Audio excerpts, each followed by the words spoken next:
ये गोडसे के वंशज हैं, ये सावरकर की कौम है जो माफी वीर थे, ये वो लोग हैं जो। नमस्कार दोस्तों, जय हिंद। दोस्तों, आज मैं एक ऐसे महान व्यक्ति के संबंध में चर्चा करूंगा, एक ऐसे महान क्रांतिकारी, एक ऐसे महान स्वतंत्रता सेनानी जिसके संबंध में आज के कुछ लोग ऐसे शब्दों का प्रयोग करते हैं, मजाक उड़ाते हैं, उसे माफी वीर कहते हैं। दर्द होता है दोस्तों। और ये सब वो यूज़ करते हैं जिनकी पार्टी की, जिनकी स्थापना अंग्रेज़ों ने की थी, और वो दावा करते हैं कि हमने भारत को आज़ाद कराया था। अंग्रेज जो देश वो अंग्रेज़ जो देश पर राज करते थे, वो अंग्रेज़ जो देश पर अत्याचार करते थे, उन्होंने एक पार्टी बनाई कि आप आंदोलन कीजिए हमारे खिलाफ, हम आपको फिर सोचेंगे आज़ादी देनी है या नहीं। कितना बढ़िया कमाल किया है। और उसी पार्टी के लोग इस देश में आज भी दावा करते हैं कि हमने आज़ादी दिलाई। चलो मान लेते हैं आपने आज़ादी दिलाई, हम भी मानते हैं आपका भी हिस्सा है। लेकिन आप जब एक महान वीर, महान क्रांतिकारी के संबंध में जब ऐसे शब्दों का प्रयोग करते हो, मजाक उड़ाते हो, और भारतीय संविधान आपको सजा नहीं देता है, तब दिल रोता है दोस्तों, ये छाती रोती है, दिमाग पागल हो जाता है कि ऐसे महान वीर जिसका पूरा परिवार देश की आज़ादी के लिए लगा रहा, जेलों में गया, उस महान वीर के संबंध में ऐसे शब्द आज की ओछी राजनीति बोलती है। और उस ओछी राजनीति के चाटुकार जब उसका मजाक उड़ाते हैं, तो मैं ये शब्द प्रयोग करने के लिए मजबूर हो गया दोस्तों। ये गोडसे के वंशज हैं, ये सावरकर की कौम है जो माफी वीर थे, ये वो लोग हैं जो डरे हुए हैं। आप अपने अंदर मत डर रखिए, ये गुलामी की पैदाइश है, इनसे डरने की जरूरत नहीं है। हम युवा साथी और तमाम साथी ईट से ईट बजा देंगे, लेकिन सोनिया गांधी का विकास करा के रहेंगे, ये मैं वादा करता हूँ साथियों। जय हिंद, जय भारत। मेरी प्रार्थना आप सबसे कि इसे पूरा सुनिएगा, इसलिए नहीं कि इससे कुछ बदलाव आएगा, इसलिए सुनिएगा कि कोई लोग जब आपके सामने उस महान क्रांतिकारी के संबंध में शब्दों का प्रयोग करें, तो उन्हें बताइएगा कि अंग्रेजों की चाटुकारिता में या आज के नेताओं की चाटुकारिता में कम से कम उस महान क्रांतिकारी को तो माफ़ कर दो, उसे तो बख्श दो। तुम्हारे खून में चाटुकारिता है, करो, कौन मना कर रहा है। लेकिन अपनी चाटुकारिता के चक्कर में आप उस महान वीर को जब ऐसे शब्दों से संबोधित करते हो, तो यहाँ आग लगती दोस्तों। जो इस देश के क्रांतिकारी को सैल्यूट करेगा, उसकी छाती में आग लगेगी जब उनका अपमान होगा। मैं ऐसे ही आज एक महान व्यक्ति के संबंध में आपसे बताऊंगा। दोस्तों, आप जानते हो कि हमारे देश में एक से एक बढ़कर महान क्रांतिकारी स्वतंत्रता वीर हुए हैं। 1900 के आसपास 2-4 ऐसे नाम थे जिनसे अंग्रेज़ घबराते थे। उनमें से एक श्याम कृष्ण वर्मा जी थे और बाल गंगाधर तिलक जी। इन्होंने एक ऐसे युवा, एक ऐसे बच्चे को पहचान लिया था। कहते हैं कि पूत के पैर पालने में दिख जाते हैं।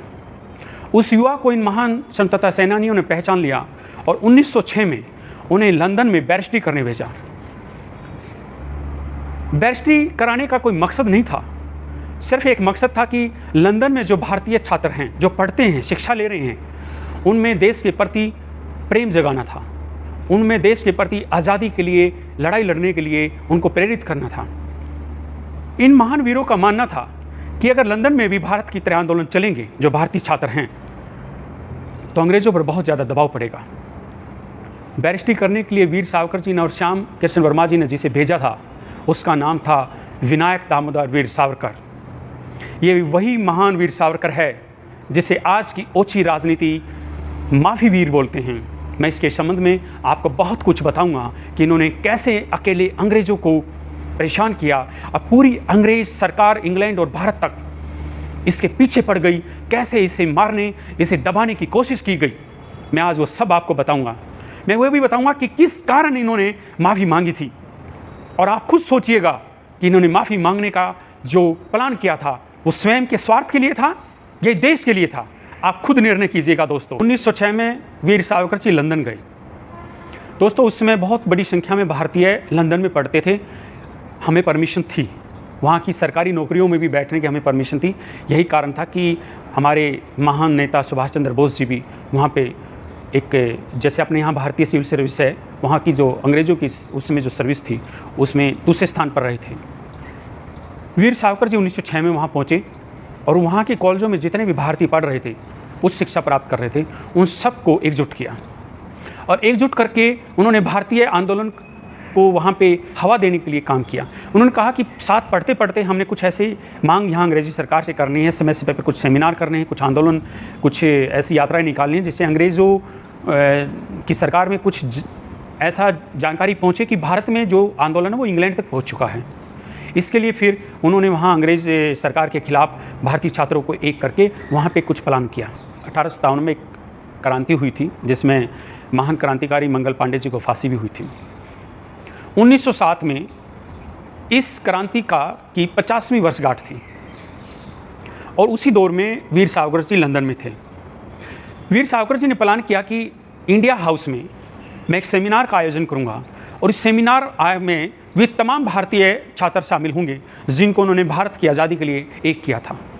हालांकि अंग्रेज़ सरकार ने, अंग्रेजी प्रशासन ने वहाँ पे उसे रोकने का पूरा प्रयास किया, लेकिन जब तक बात बहुत आगे बढ़ चुकी थी। वीर सावरकर जी में एक चीज़ अच्छी थी, वो कोई भी कार्य करता था वो भनक तक नहीं लगने देता था अंग्रेज़ों को। जो ये सेमिनार जब होने जा रहा था इंडिया हाउस में लंदन में, तो ये बहुत आगे जा चुका था, इसको रोक पाना, इसको रद्द करना, इस कार्यक्रम को अंग्रेज़ सरकार के लिए बहुत मुश्किल था। और ये 50वीं वर्षगांठ, 1857 क्रांति की 50वीं वर्षगांठ इंडिया हाउस में पहली बार किसी भारतीय ने मनाई थी और वहाँ पे ये वीर सावरकर जी के नेतृत्व में मनी। उसका मकसद पूरा हुआ। 1857 की क्रांति को जो भारतीय लोग थे, मैं फिर वही बात कर रहा हूँ, जो अंग्रेज़ों की स्थापना की हुई पार्टी के लोग थे, मैं नाम नहीं ले रहा हूँ, वो 1857 की क्रांति को स्वतंत्रता संग्राम नहीं मानते थे। उन्होंने उसका नाम दिया था सैनिक विद्रोह। 1857 की क्रांति को पहला भारतीय था महान वीर सावरकर, जिन्होंने अंग्रेज़ों की भूमि पर खड़े होकर 1907 में इंडिया हाउस में नाम दिया था 1857 महान संग्राम, महासंग्राम। ये महान संग्राम जो उसी के बाद हम इसको 1857 की क्रांति के नाम से जानते हैं। और वहीं पर वीर सावरकर जी ने इस नाम से, महासंग्राम के नाम से एक बुक लिखी थी मराठी भाषा में और पूरे देश में ये फैली थी। हालांकि अंग्रेज़ों ने इसे बैन कर दिया था ताकि ये भारतीयों के पास नहीं जा पाई। दोस्तों, इसी दौर में एक आपने नाम सुना होगा, दिल्ली में आज भी एक इमारत का नाम है भिकाजी कामाजी पैलेस, ऐसा ही शायद नाम है। ये अंग्रेज़ एक महिला थी, इसकी मुलाकात वीर सावरकर की लंदन में ही, जिसका नाम था मैडम कामा, इसकी मुलाकात हुई और ये भारतीयों की आज़ादी चाहती थी। वीर सावरकर जी ने इसे निवेदन किया और उन्होंने भारतीय राष्ट्रीय ध्वज का एक डिज़ाइन किया और वो डिज़ाइन वीर सावरकर जी को दिया। वीर सावरकर जी का इसका मकसद था कि इस झंडे के नीचे हम भारत की आज़ादी के लिए लड़ेंगे। समय करवट लेता है दोस्तों। इसी कालखंड में, इसी आसपास में भारत में एक क्रांतिकारी को फांसी हुई, उसका नाम था खुदीराम बोस। जिसे फांसी हुई ये भारत का सबसे कम आयु का क्रांतिकारी था। 17 का 18 साल का बच्चा था जिसे अंग्रेज़ों ने फांसी दे दी और इसके साथ 2 और क्रांतिकारियों को फांसी दी गई थी। इन 3 क्रांतिकारियों को जब फांसी हुई, ये सूचना लंदन पहुंची। जब वीर सावरकर जी ने ये पता चला कि 3 क्रांतिकारियों को फांसी दी गई है और इसमें एक बहुत छोटा बच्चा था खुदीराम बोस, तो सच मानिए दोस्त, माँ भारती का ये वीर बहुत विचलित हो गया और बदला लेने की ठान ली। जिसे माफ़ी वीर कह रहे हैं ना, मैं उसके बता रहा हूँ। लंदन में बैठा वो बच्चा, वो महान वीर, वो युवा, उसने बदला लेने की ठान ली खुदीराम बोस की हत्या का। और 3 क्रांतिकारियों का जो खुदीराम बोस के साथ जिन्हें फांसी दी गई थी, इसके लिए एक महान क्रांतिकारी तैयार किया गया कि आपने उस अंग्रेज़ अफसर को मारना है जो उन 3 फांसियों का जिम्मेदार है। इंग्लैंड में रहकर उसने ये प्लान किया वीर सावरकर ने, जिसे आज की ऊंची राजनीति माफ़ी वीर बोलती है। क्रांतिकारी खुदीराम बोस, उसके 2 साथियों की हत्या का बदला लेने के लिए वीर सावरकर ने लंदन में भारतीय क्रांतिकारी को तैयार किया। उसका नाम था मदन लाल ढींगरा। दोस्तों, हरियाणा में इस महान क्रांतिकारी के नाम से जयंती पर छुट्टी होती है। मैं हरियाणा सरकार का इस बात के लिए आभारी हूँ कि इस महान क्रांतिकारी को याद किया जाता है। इस महान क्रांतिकारी को हरियाणा का बच्चा बच्चा जानता है, क्योंकि उस दिन इनकी याद में, इनकी जयंती पर छुट्टी होती है।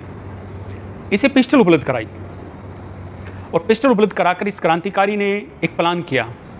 जो अंग्रेज़ अफसर जब हरियाणा में, भारत में जो खुदीराम बोस और उसके साथियों की फांसी का जिम्मेदार था वो उस समय इंग्लैंड में था। वीर सावरकर जी ने उसे प्लान कर कहा कि ये अंग्रेज़ अफसर जिसका नाम एडीसी कर्जन वायरी है, वीर सावरकर ने कहा कि इसे मारना है। दोस्तों, एक प्रोग्राम में मदनलाल ढींगरा साहब पहुँचे और ये अंग्रेज़ अधिकारी वहाँ पर भाषण दे रहा था। क्योंकि मदनलाल ढींगरा जी वहाँ एक छात्र थे और अपनी उस बुक में ये पिस्टल छिपाकर वहाँ पहुँचे थे। वहाँ पहुँचे और उसके सामने खड़े हो गए। दोस्तों, माँ भारती के इस वीर ने, मदनलाल ढींगरा जी ने, उसके मुंह में ऐसे पिस्टल डाल दी और एक के बाद एक 5 गोलियाँ उसके मुंह में डाल दी। अंग्रेज़ अफसर मारा गया और मदनलाल ढींगरा, माँ भारती का वो महान सपूत, अंग्रेज़ पुलिस ने अरेस्ट कर लिया, जिससे बाद में फांसी हुई। दोस्तों, भारत में अंग्रेज़ भक्तों की कमी नहीं रही उस समय, वो आज भी है, आप देख रहे हो। मेरा मानना है जो महान वीर सावरकर जी को ऐसा बोलता है वो अंग्रेज़ भक्त है। उस समय जब मदनलाल ढींगरा जी ने अंग्रेज़ अफसर को मारा लंदन में, तो वहाँ पे जो भारतीय कुछ थे अंग्रेज़ भक्त, जिसमें एक वहाँ पे बड़ा नेता बना हुआ था उनका आगा खां, उन्होंने एक सेमिनार आयोजित किया अंग्रेज़ अफसर की मौत पर इंडिया हाउस में। सेमिनार आयोजित करके उसमें चर्चा की और उसमें एक प्रस्ताव पास किया कि मदनलाल ढींगरा के द्वारा मारे गए अंग्रेज़ अफसर की हम निंदा करते हैं और ऐसे कर्तव्य का हम सहयोग नहीं करते हैं। ये सुनकर उसी इंडिया हाउस में महान वीर सावरकर पहुंचा दोस्तों, और पीछे से आवाज़ दी कि ठहरो। सेमिनार और आगा खां में बैठे, उस हॉल में आगा खां समेत और उस सेमिनार में बैठे अंग्रेज़ भक्त पीछे मुड़कर देखते हैं कि एक युवा खड़ा है। आगा खां ने कहा कि कौन है आप जो अंग्रेज़ ऑफिसर की हत्या का समर्थन करते हो।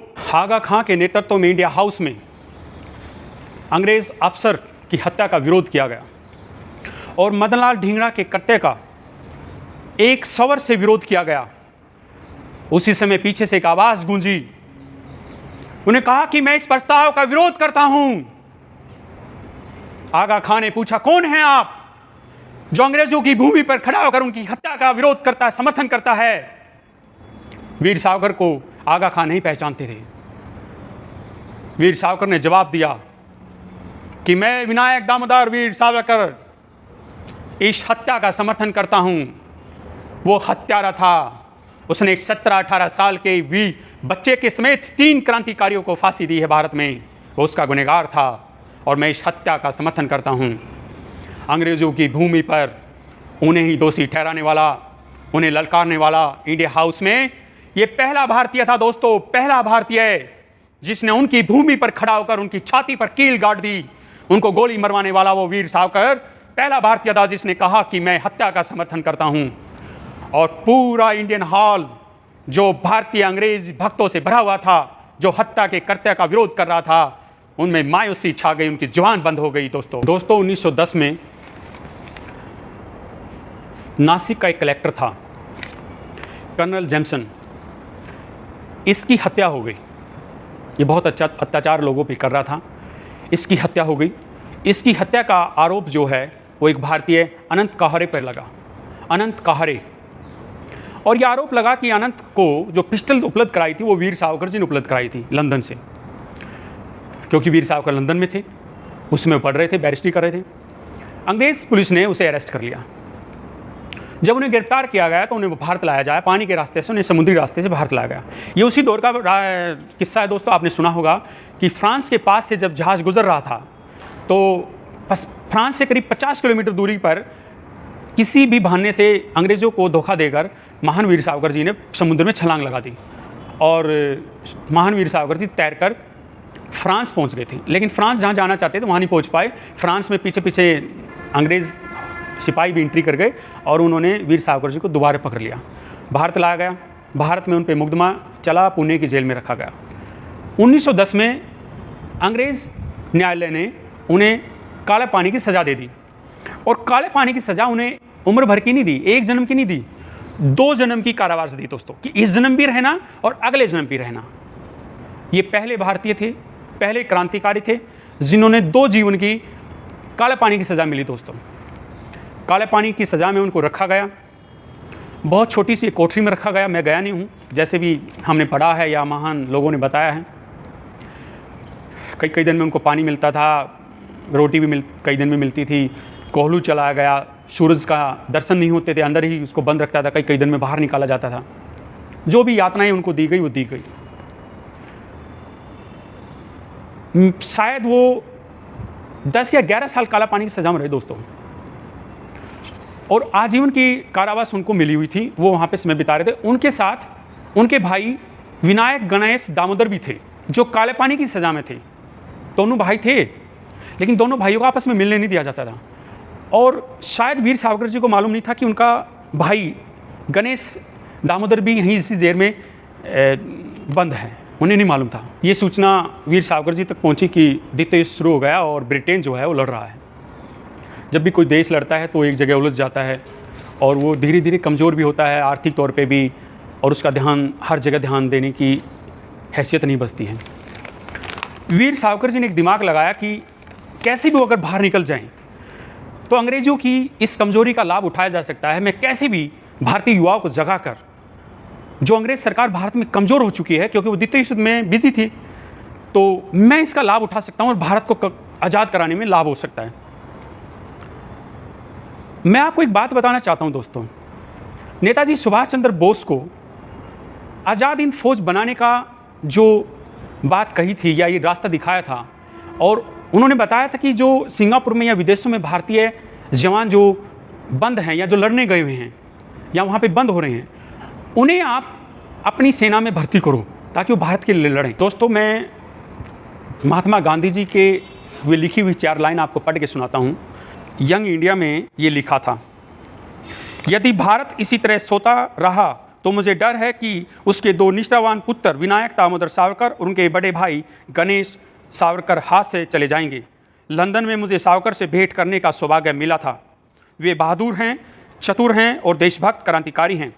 ब्रिटिश प्रणाली की उनकी बुराइयों को उन्होंने बहुत पहले से ठीक से समझ लिया था।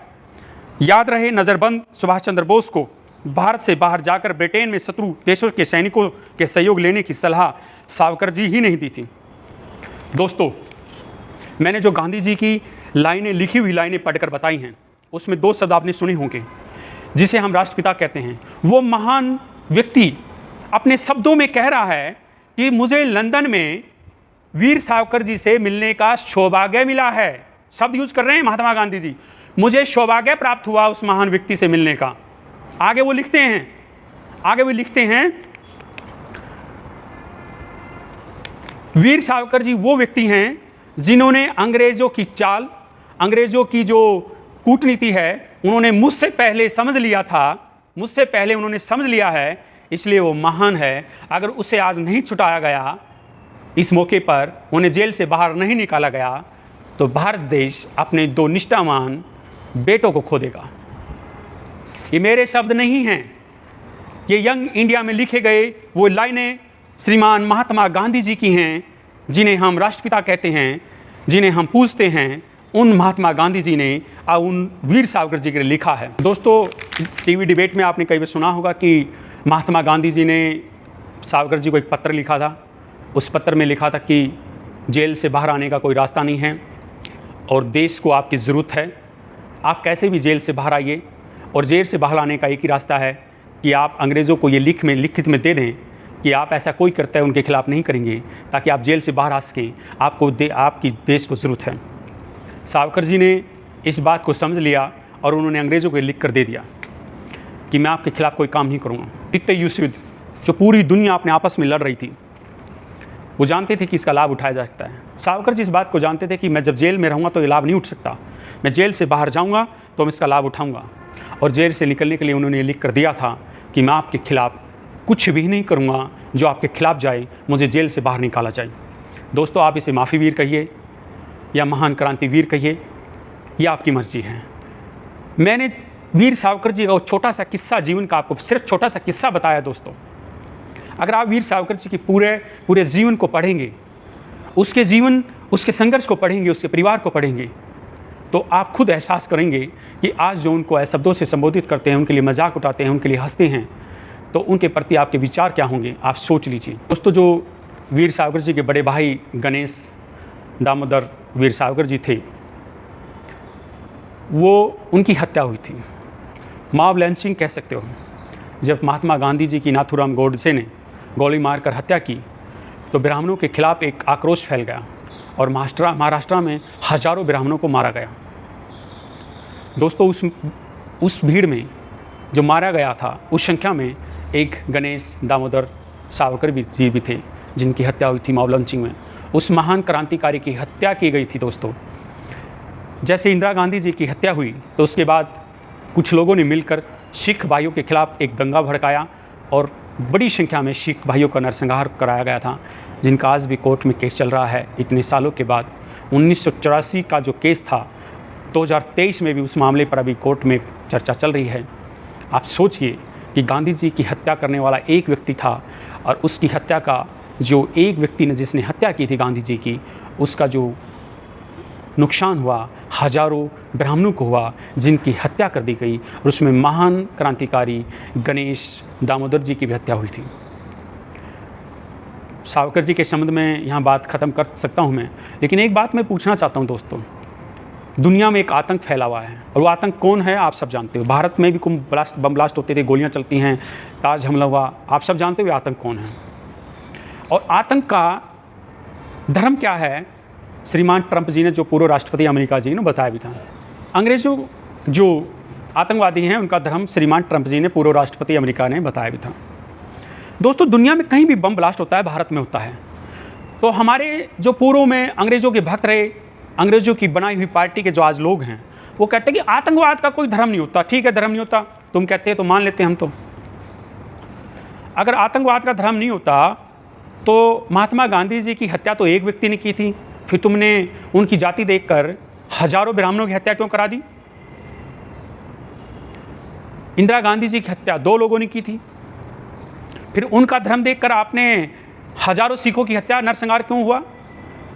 ये जो दोगली नीति ना दोस्तों, यही आपके, मेरे और इस देश के लिए खतरनाक है। और ये आज से खतरनाक नहीं है, ये तब से खतरनाक है जब से मैं वीर सावरकर जी इसके संबंध में बता रहा हूँ, उससे पहले से खतरनाक है और आज भी खतरनाक बनी हुई है। दोस्तों इसको पहचानिए और इसे अपने से दूर कर दीजिए। लोकतंत्र में ऐसे लोगों को सबक सिखाना आसान है, क्योंकि हर 5 साल में आपको वोट डालने का अधिकार मिला हुआ है। अपने वोट की ताकत प्रयोग कीजिए और इन्हें सबक सिखा दीजिए। जय हिंद दोस्तों।